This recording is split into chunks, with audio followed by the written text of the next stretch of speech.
Welcome to Owen and Baru's Barbecue. Today we're cooking up Nexu nuggets for you.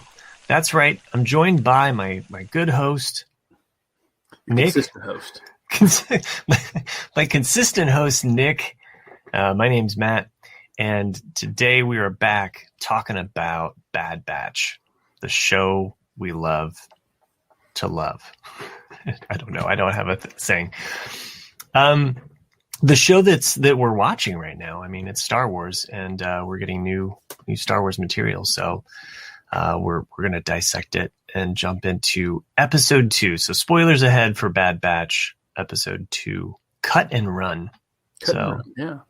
Yeah, and I'm liking it. I'm glad that we have some Star Wars, It is funny, like I was seeing a few memes earlier, I think today or yesterday, about some people calling it Clone Wars Season 8, and you're like, no, it's not Clone Wars Season 8, because it doesn't take place during the Clone Wars. And then I also, read, I think, a post by Dave Filoni, how he was saying that, he originally had no intention of doing this at all, but, just from the return of Clone Wars Season 7, just all the love that he's like, you know what, let's just make another series then if people really are enjoying this. And so that's why he's decided to make Bad Batch. And I don't know how many seasons this is going to go. It could just be one. It could be 3 or 4. You don't know. But so far, I'm liking it. So Chris, if there was Owen and Bruce had a baby, it would be Chris. No, I meant like that he's our it's like 2.5 hosts. I kid Chris because he's not here. But the one thing Chris did say about the first episode is that he loves being back in this world, in the Clone Wars, even though it's post Clone Wars world, he loves being back in this world. The second episode, he did not like, and we don't know why, but we know that he doesn't like it. I mean, I can see that, I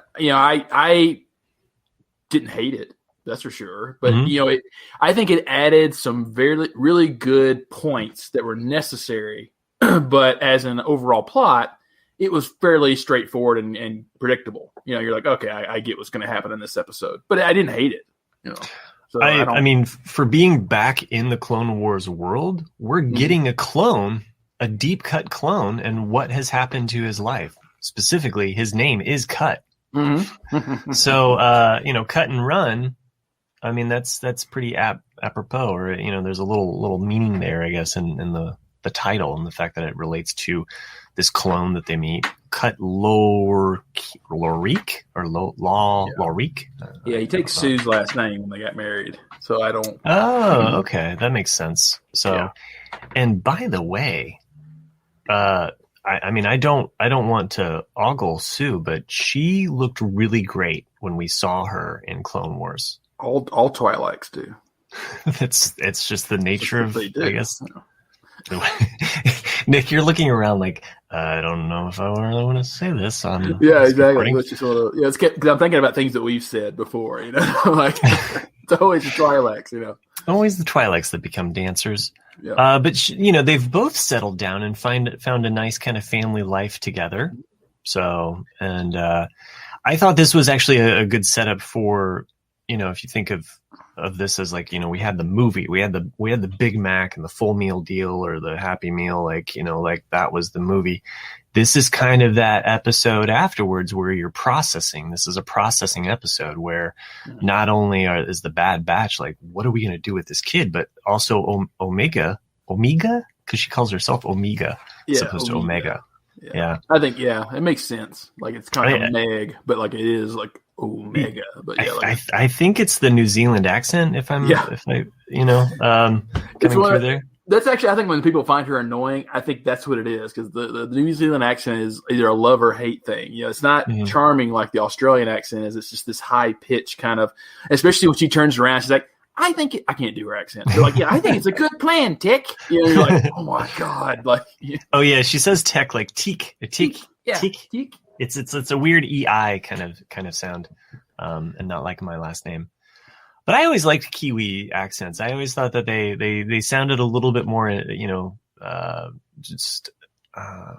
well, I don't want to compare them to Australian accents, but you know, I mean, they're similar, but they're different. You know, it's just it's like Scottish to Irish, you right? know?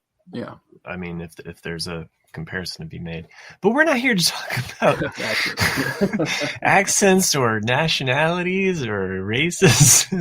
But you know, at least you know, the way this episode functioned for me was a processing episode. There was a lot for this group to kind of like.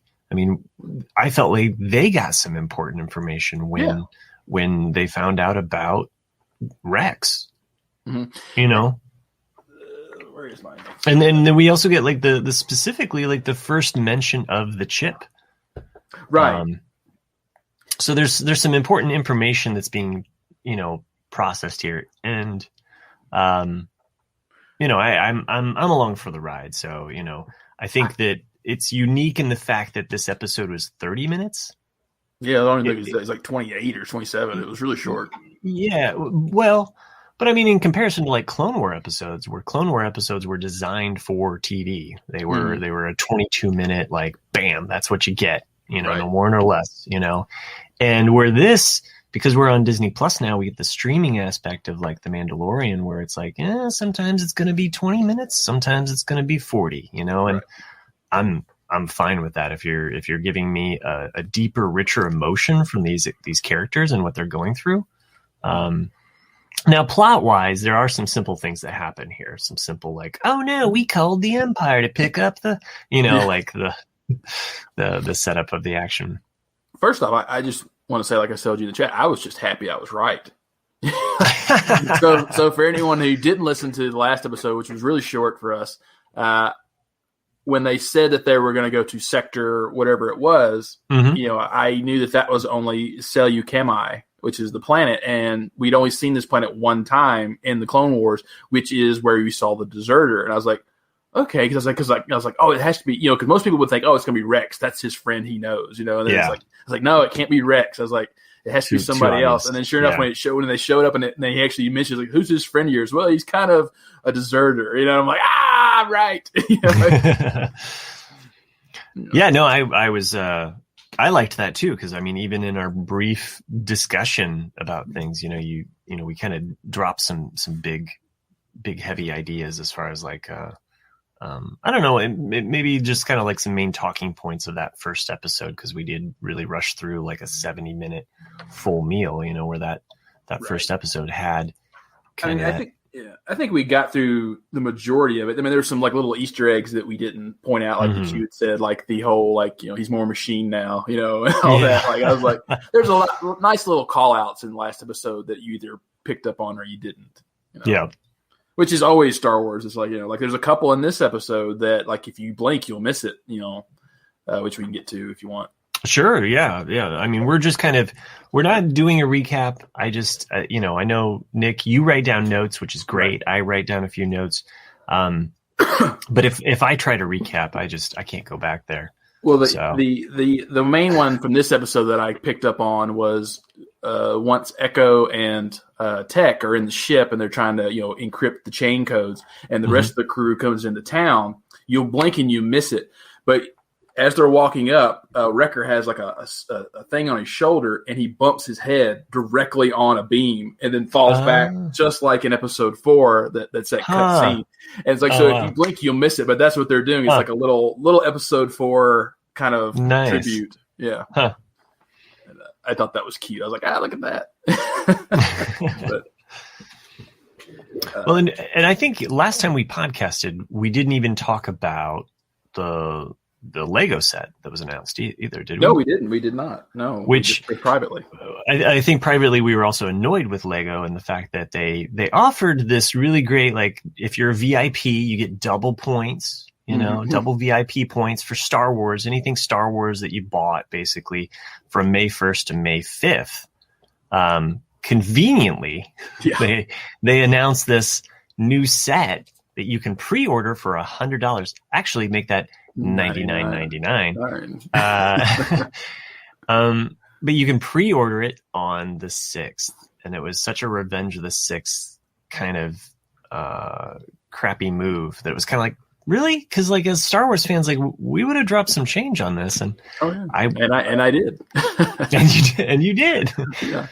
Yeah, it's because I don't even really touch my Lego VIP points much. I had enough to where I basically got the Diagon and Alley, the Harry Potter set. I'm not even a Harry Potter guy, but I love the building so much that I was like, I want this set.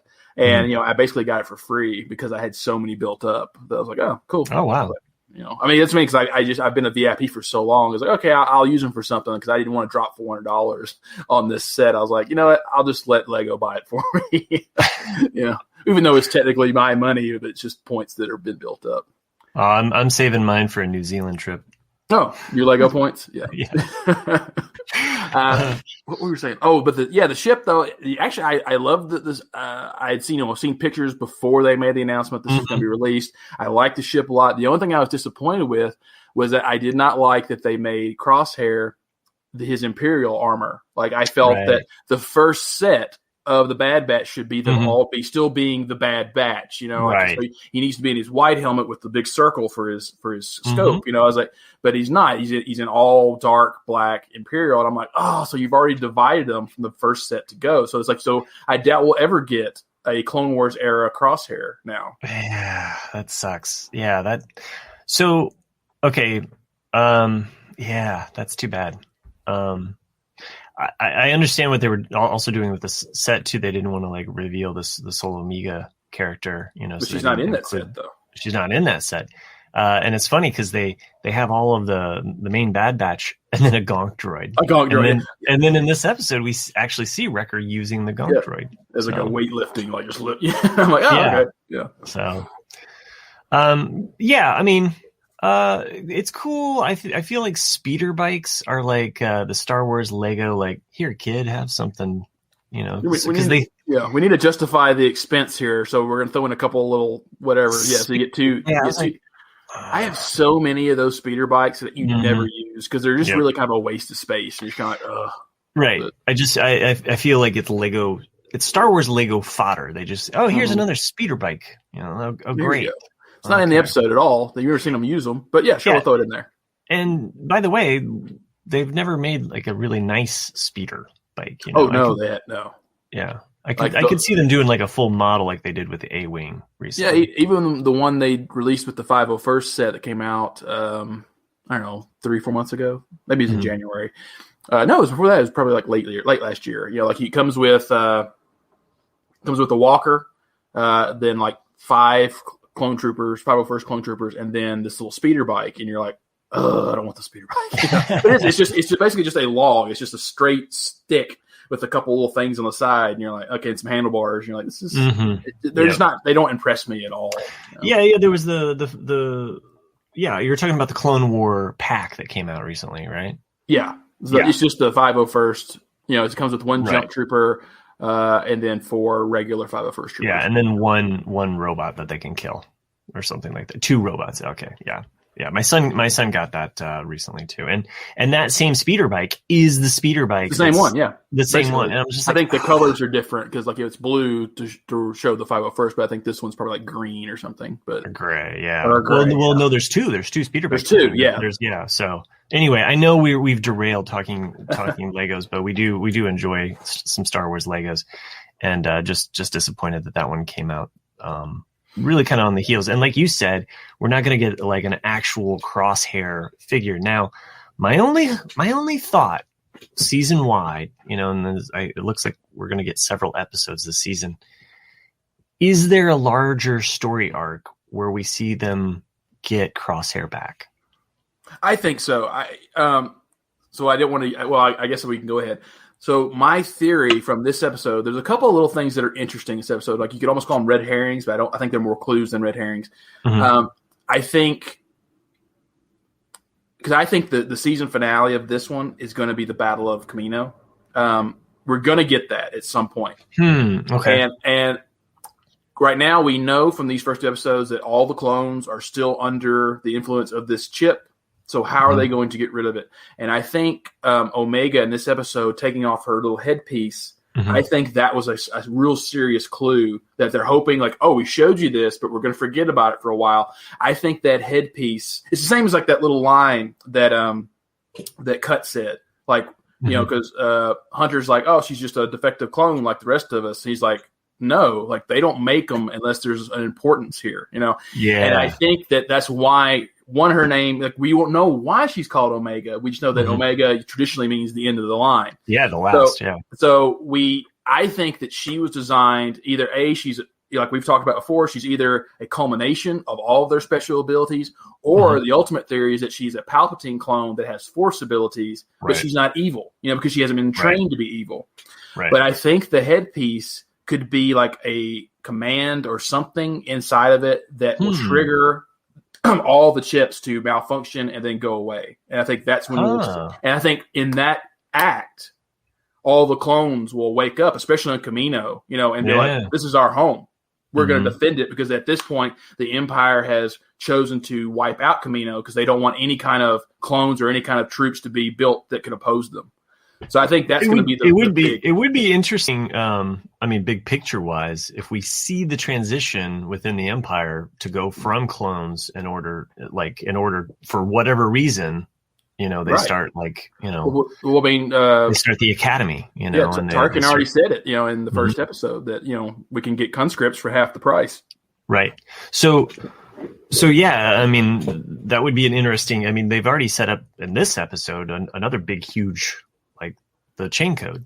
The chain code, yeah. This, you know, we hadn't seen or heard of this. This was something that, you know, was obviously in The Mandalorian, and now we're seeing kind of how it took place. And when they brought it up, I was like, oh, that's really smart. That's a really smart way of, like, you know, rolling out this idea of the chain code or being, you know, registered, you know. So it's very it's a cool storyline. So and okay, since we're talking wild theories and ideas here, that's what we do. Go for it. You know, they have a tendency with Star Wars properties to introduce or pull in something from the other properties as they're making it. So, example, during Rebels, when Rebels was airing, there was, you know, The Force Awakens comes out and you see the cross-hilted, you know, lightsaber, and then later on in Rebels, you see Ezra pick up a cross-guard hilt. You know, right? Yeah, in the Sith Temple. That's right. In the Sith Temple, yeah. There's little things where, like, Saw Gerrera is introduced, and so, you know, in Rogue One, and then later Saw Gerrera is folded into, you know, Rebels. We see him in Rebels, you know, just as we saw him in Clone Wars, you know, and we saw him now in Bad Batch. They love to plant, like, certain characters throughout this. Will we see or be a part of Grogu's adventure? That's what, you know. We talked about this before the show even aired. That was my theory. I think we talked about a little bit last episode too, is that my theory was that was the opening scene, or at some point in the first episode, we were going to see that, like, they were going to be on Coruscant and they would rescue Baby Yoda. But, you know, instead we got Kanan, which is fine. I was like, we still kind of got what I thought was going to happen. It was just the wrong Jedi. And I was like, okay, that works too. And I don't know if we'll ever see Kanan again in Bad Batch. I doubt it. I doubt it. I mean, really, like, if you follow his trajectory, he goes off on his own and he hides. Right. I mean, he pretty much, like, you know, hides his identity. I mean, that's why it's a big deal in Rebels, even though emotionally it doesn't play off because it's the pilot episode. But when he finally, like, reveals himself in the pilot, you're like, yeah, we knew that, you know. But you know, it's supposed to be a cool moment when he says, you know, I'm going to let you in on a secret, kid. Or I'm going to let everybody in on the secret, you know, and he reveals himself as a Jedi. My thought, though, was, you know, we've always had this theory, like, was Grogu in captivity by the Empire? Was he being held on a battle station somewhere that looks like a little silver orb that he keeps wanting to play with? You know, so I don't know. I kind of also think that maybe they're gonna, like, they're holding that a little close to the vest, because I would think that the Mandalorian would want to tell Grogu's past story. Yeah, maybe. There's still ways to go with it. Yeah. I mean, they and it was one of the biggest faults that I found with the sequel trilogies. They kept it so close because they didn't know what the hell they were doing. But they kept those characters in such lockdown that we never got adventures with the current crew. You know, in the late 70s and the early 80s, when we grew up with Star Wars, we had the main trio and we got all the stories centered around them. You know, even when the prequels rolled out, all of the stories then switched to all of the stories about Anakin, Obi-Wan, and Padme and whatever they're doing. You know. And it's just something that was lacking, you know, now with the news that Daisy Ridley, or it's a rumor. It hasn't been, I haven't seen like the official stamp of like, this is official news, but the rumor that she is in talks with, or there's rumored that she has agreed to a project of some type. So we'll see. We'll see what happens with future. Yeah, I mean, it has no interest to me. I'm basically, to me, Star Wars right now ends at The Mandalorian because there's just, to me, I mean, we've heard, I don't want to be negative to all the people out there listening, but, you know my opinion, and there's no character development, there's no story development in the sequel trilogy, and there's nothing of value for me to go back to revisit it, you know, and that makes me, and I get some people like it, and that's fine. I mean, I'm not going to judge people for who I'm one of those people. Yeah. I mean, I do like certain things that happen in the sequel trilogy. Every time I watch it, am I picky? Yeah, I'm picky. I'm a Star Wars fan. There's all these moments where I'm like, oh, if you would have just done this and this and this and this. And I get into like all of these what ifs. However, there are moments, as I've just been recently watching the sequel trilogy, there are moments where I love the cinematography. I love the music. I love like the humor. There are moments that are Star Wars to me. And whether or not it's a flawed, you know, fraction of what I wanted, or if it's the perfect baked cake, I'm still gonna go to that well. I'm still gonna like enjoy it while I'm in it. I can be upset about certain decisions in The Last Jedi, or so you're gonna be Finn. You're gonna be Finn and The Force Awakens jumping in that well with the big thing drinking the water. You think that the sequel trilogy is just a big, huge nose in a trough of water? Yeah. Okay.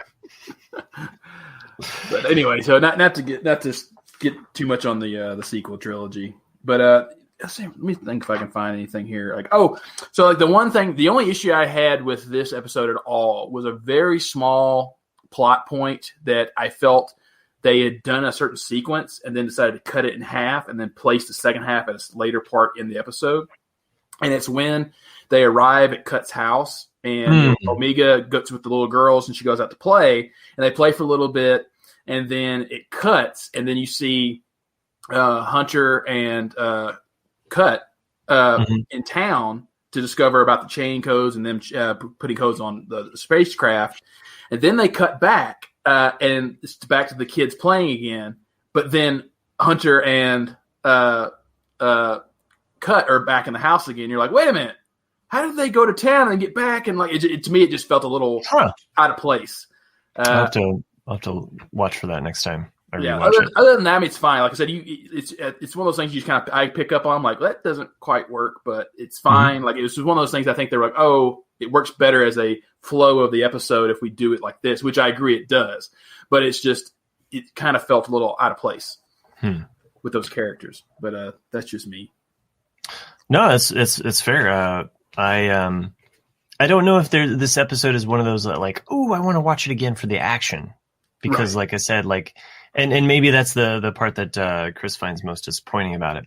But like I said, I felt like this was an episode that was really about setting up, or at least establishing a certain ground, not even ground rules, because if anything, I felt like it set up this we're on a little breadcrumb trail, like going through the forest here, you know. It's just like, oh, I know this clone, and then that clone mentions Rex, you know, and so now we're going to be traveling kind of along. But important to note though, they now understand the idea of the chip. Mm-hmm. So the idea that they could remove it from, you know, Crosshair, and by the way, they could have Crosshair the evil guy until the end of this series, but But knowing what they did with characters like Callus, I feel like there is a chance for redemption. I mean, I think he'll get it because he's one of them. Yeah. It's the same as like Rex. When the chip was activated, you know that he doesn't want to do it, but he has no choice in the matter. And as soon as Ahsoka saves him, he's back to himself. And I think Hunter will be the same way, even though he's always the quiet, more skeptical one. I think he'll join his team squad again. I mean, that was another kind of plot point I kind of had too. It's like, oh, that's kind of convenient that Rex came through the day before, and right. And it's like, so now that confirms to them that they know that Rex does not have the chip in his head, so he can be an ally to them. But then it makes me go, well, how did they know that Cut, did not have the same thing and, trigger in his head? And it's like, and that to me would have been a more convincing saying is like, yeah, Rex was just here. He took my inhibitor chip out. Oh, right. Here it is, and have it right there on the table for Tech to look at it, and be like, I scared the hell out of my kids, or whatever, Sure. Now, is one reason his didn't trigger because he never received the message? Because all clones, had the, Order 66. Like if Cut was in town, and he was just walking around and like somebody said Order 66, would he have just all of a sudden been like, oh, I gotta go do my that was one of those things that was never ever explained, even back in 2005. Yeah. Because I remember that people complaining about that. It's like, wait a minute, did the Emperor have speed dial for every single clone to go execute Order 66? I mean, God, how many times do you have to do that same message over again? Or was it just a massive thing? You don't know. But he said things by name like Commander Cody, and you're like, good gosh, and then you wonder how all of them how does it flip, Well, I mean, we see at least in the Clone Wars, the final, the second to the last episode when Rex does turn, it's like the other troopers had already gotten their message. He was going to go get the message, and then he gets it, and then he's triggered. So he's triggered, yeah. But all the other ones though that are on the bridge and everywhere else on the ship, they're not getting that message. So that's what I mean. How does it work? I mean, it just clicked in some of their brains. It's the same as you see in episode 3 with Mundi. They're running on a bridge at that point. Yeah. There's no message. They just all of a sudden just stop on the bridge and then shoot him. So it's like, okay. Yeah, I mean, it is a bit confusing because, okay, do you need to get a hologram, of the Emperor, or is it in your earpiece? Right. It could be the helmet. Yeah, true. The helmet, like the clone commanders were like, oh, guys, hey, Order, 66, and they just, hey, I got a message from you, and they just forward it on. Maybe it's like a viral meme, if so many people see it, they're like, oh yeah. It's just a cat picture or something. Yeah. A cat picture. So anyway, we get this. I guess the main kind of story moment from this episode though is the fact that they're actually going to kind of cut loose Omega. Yeah. I mean, it makes sense. Yeah. It does. Everything that people did in the episode made sense. Mm-hmm. It makes sense that they would say, this isn't a place for you. Oh, but yeah, exactly. It was a nice, I don't know what you would call it, but character differences, in that the Cut, has been a deserter for many years now. Mm-hmm. And he has his own kids, even though they're not his biological kids, he's been raising kids. And so he's calmer. He knows how to talk to them. And so you see that when she goes and almost gets killed, Omega, is that Hunter's first thing would be like anyone who's never been around kids is to yell at them, and then Cut calms him down, says, she's not a soldier.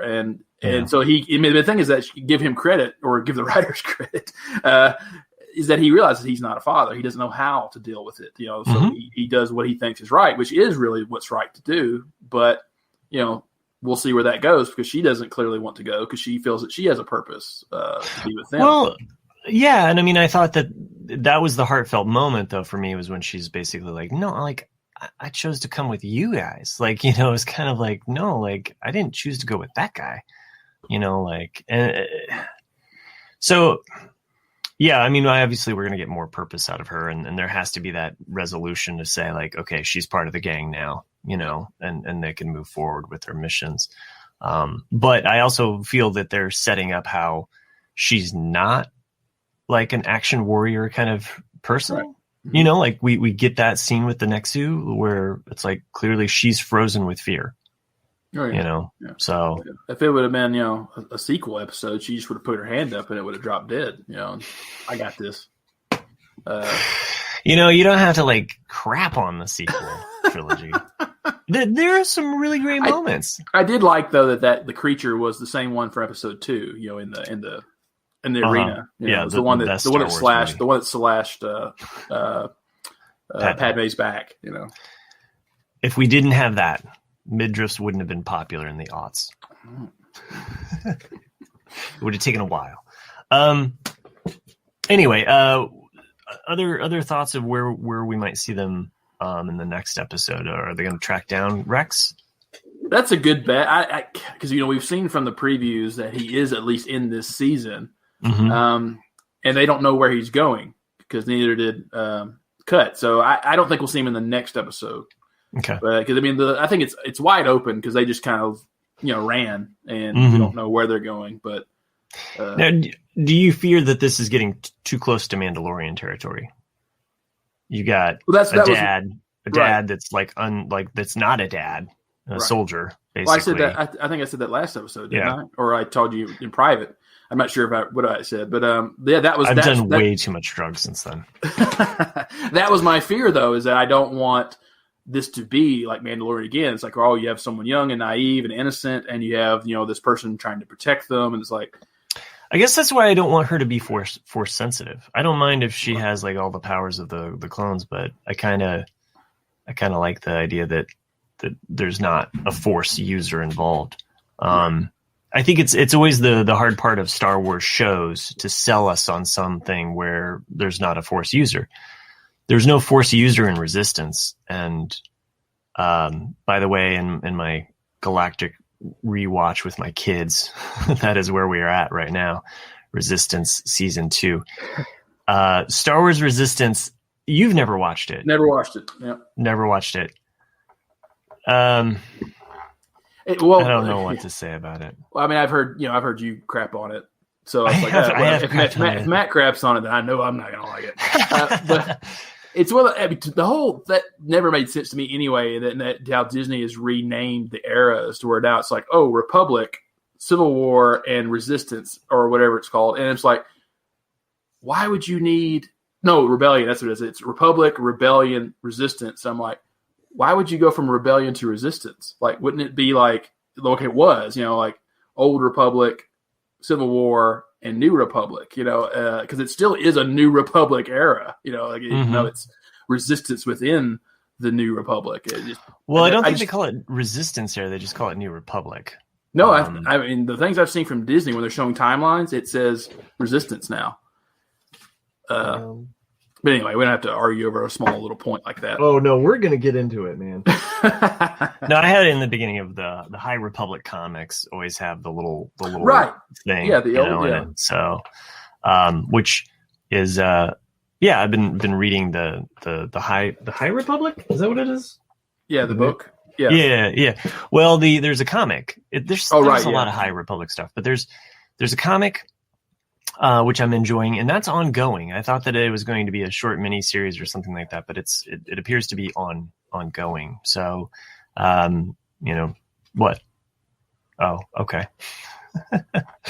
And then there's a High Republic Adventures comic, which is the Adventures line is through IDW and not through Marvel. I don't know how they leased this out, but it's like, if you think that the comics matter the least, then the IDW comics matter even lesser than the Marvel ones. So it's one of the things that really bothers me about print is like how cartoons or live action can just completely throw away those storylines, even though they're canon. You're like, what the heck, and it's like the same as like, sometimes Star Wars comics will come out with Dark Horse. Sometimes they come out with Marvel. And you're like, well, which ones all of a sudden, and I don't want to find out in 5 years, like, the old Dark Horse ones, they're no longer canon, but the Marvel ones are good. And you're like, what?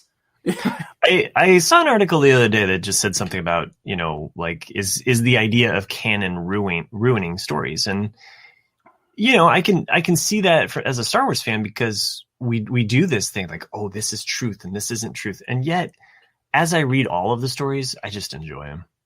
Like, I'm there for the characters, and I'm there for good stories. So if it's in Legends, if it's in the new stuff, I'm there for it. If it's bad, it's bad. Like, it doesn't matter what era, if it's canon or legend. So yeah, it's funny. Like, it's like we've talked about this, which is long again, the Dawn of the Jedi comic book series, which I enjoyed. The only thing I never liked about it was the very first thing, which was like how they were brought to the planet. Like, wait, these weird triangle things, like go pick up people on their planets and bring them here. I'm like, I don't know if I like that or not. Just because like they had to think of something. Maybe they were trying to do some kind of Mortis. Well, no, Mortis wouldn't have existed at that point. I don't. Well, that's kind of how now that Mortis is existing, I kind of like that idea. Is like originally it was just the father, and then somehow the son and the daughter were created, and then he sent them out to bring Force sensitive people. That would make more sense to me. Then you kind of have like this Holy Trinity type thing, and. It's kind of like when you get into like Greek mythology and you're like, okay, so there's Zeus, but before Zeus there were Titans and there was Kronos, and who the hell are these people? Where did they come from? But really, we're just going to focus on Zeus and his family. Yeah, it's kind of that always cracked me up too. It's like, like I always like that stuff too. Where it's like, you have Titans. Like, why don't we get more into Titans? It's like, no, you only get a few, and we don't want to get into those guys. We're going to get too powerful. He ate all of his kids, and then Zeus kicked him in the stomach, and then he threw him back up. And Zeus didn't really like Hades, so he put him down in hell. It's like, what? We would love to talk about mythology, and we will be back next week to talk more Star Wars mythology, and more obviously Bad Batch. That's what we're getting together for weekly. And who knows? Maybe Chris will join us then for a next episode. I think he was upset that Kanan wasn't in this episode. That's really. I think he was. I think he was upset that I made the schedule this week. Regardless, you can send in your feedback, all your feedback, loved it, hated it, to theforceswellDone@gmail.com. Go over to jandjack.com, click on the patron link, become a patron, or there's merchandise as well for Owen and Bruce. Become a patron, and maybe you too can have your name read on the show. Yeah!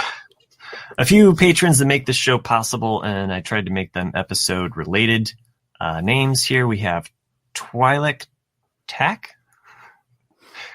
Damn, he's a sexy man. Yeah, he is. That's what I was thinking, right? Nexu Eckhart. I didn't really have a good... I'm going to have to go back to Echo Eckhart, because that was killer. That's classic. Yeah. Chain Code Ed. Okay. Did you know their ship is called the Marauder Maggie? I did not, but I like it. Havoc Marauder, specifically. Joanne Jack is one of the kids, and Gonky Greg. Hey! Did you know the Gonk droid had a nickname Gonky? I like it. That's what I would call him. Hey, come on, Gonky. Yeah. Come on, Gonks. Let's go. It's like Snips. Do. If you enjoy what we do, check us out on the RCAD. That is where we're going to appear next. So, great show, kids. This was 1 in a million, right? It was. And remember,